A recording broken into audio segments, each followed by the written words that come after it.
Why is it that in relationships, those very things that we think are cute at the beginning end up being the very things that annoy us? Oh hi, I'm Dr. Heath for Freudalicious Mind. Get to know your unconscious, it can work for you. There's a mystique about the other person, a familiar strangeness. It's the same thing as opposites attract. Vive la différence. That mystique is because it resonates with something in us, so it actually tells us something about ourselves. Psychoanalysts call this the shadow, the repressed. Stuff that doesn't go along with the way we see ourselves, but because we're human, it's in there somewhere. Like the ice in an iceberg, most of what goes on in our mind is below the surface, unconscious. In fact, the very force that pushes this stuff down adds to the mystique when we see it in others.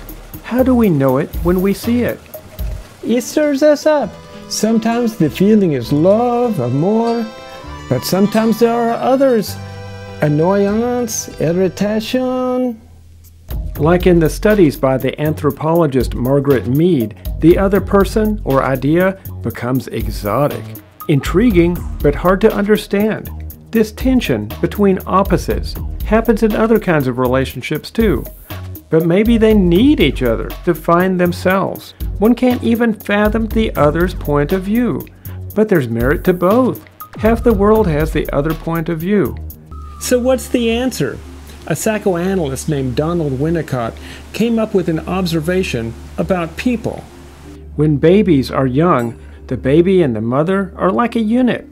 But the baby starts realizing she or he is separate from the mother. There's a space that opens up where a relationship can begin to happen. This potential space happens between grown-ups too. See, people create things out of the space between them. New ideas come up. But they have to acknowledge one another and be curious about who the other person is and what they really mean.